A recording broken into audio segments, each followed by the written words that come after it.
Hey everyone, NWA Prepper here. So I have a trusty old poncho that I have had, excuse me, I guess I've had it about 12 or 15 years, about 15 years. And I used it all the time. I like ponchos because this particular one has grommets that have held up really well on all sides, and it snaps together. It's a military poncho, and so somewhere in there is the NSN number and all that kind of jazz, which I cannot find because this poncho has started to fail. So along the seams were these pieces here. Now I didn't notice that this was coming apart until, of course, it was raining. And then I put it on and I realized that the seam around the shoulders, which here's the head, here's the neck, had started to come apart, and I was getting very wet.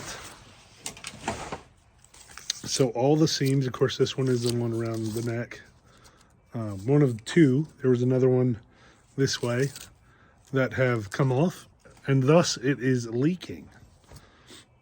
And a leaking poncho is, I mean, I've had it a while.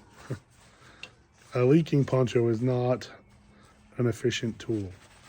So even though I've had this a very long time, I've done lots of hikes with it, I've done lots of boating with it,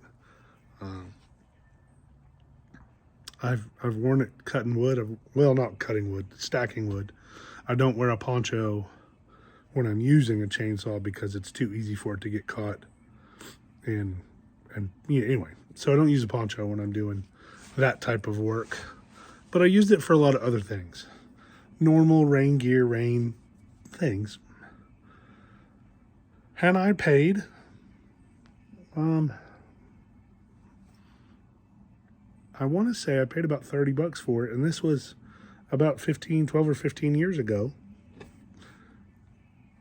And I got this one. Where did I get that at? I want to say Tinker Air Force Base, but I don't recall. I know the pattern is, the Marine Corps Marpat, which I liked. I thought it was cool, so I got it. But so I spent, 12 years ago, 30 bucks for a poncho is not a cheap deal, which is, most people think when they see Travis, they're like, oh, he buys, things on sale or bargains. That poncho is something that I did not buy on sale. I did not wait for a copy or a clone because I had a woodland camouflage one before that. I received that in 1994. And I had used it up until I had a house fire that took it away from me. Just before a few years. There was a few years between the purchase of the two. I didn't purchase the first one. Technically, I stole it. Anyway, so a poncho is something that, or rain gear, is something that is worth its weight. It's worth spending a little bit extra to get a quality product because it will last longer. It will hold up way better. You can go get a poncho for $5. I know. I just bought them for the band, my son's band, when we were out of town and it was raining. I bought every poncho in that town. And so you got these little cheap PVC ponchos that's what they are. They're cheap PVC for $5. So the thing I like about ponchos is they can go over packs. They can go over your equipment. They're multi-use. I've slept under this one. I have made lots and lots of lean-tos out of it.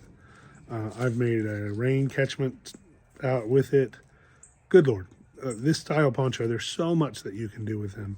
But when they start to fail, no matter how much you love it, no matter how much you want to hold on to it, it's time to either find another use for it, which I know there's lots of people, well, you can make it smaller and I could do all kinds of things with it.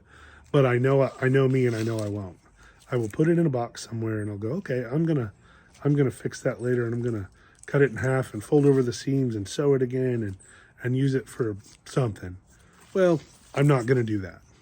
I know me, or I've learned me, and so what I'm gonna do with it is I'm going to dispose of it, because it's not, I can't put it in a thing and say, oh, this will help someone else in times of need, put it in a refugee bucket or something. I can't, because I already know that it is not doing the job it's intended to do.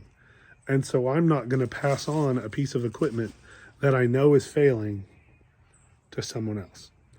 I have already, for the first time in my life, I have a rain suit. That is a jacket with the hood, the elastic. I mean, it's a standard rain suit. But to find them in Omar the tent maker sizes, he doesn't make a lot of those. So you got to look for them. But if you have a piece of equipment, no matter how attached to it you are, that is failing or is broken, that is not serviceable.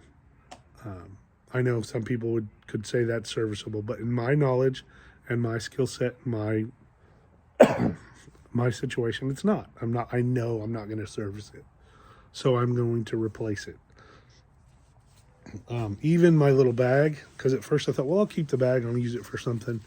Then when I got to paying attention to it, it's already got holes in it, and it's fallen apart as well. So it's just sad but true.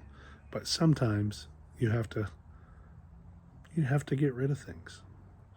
I know it hurts to say that, but it's important.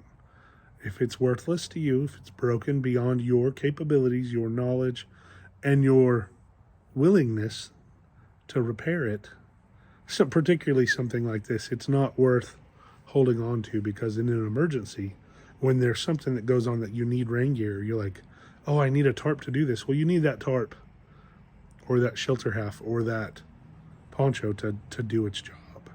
And that one can no longer do it. So it's going to go away. You can do that too. If it fits those criteria in your life, get rid of it. It's taking up space. Thanks for watching. Let's get ready.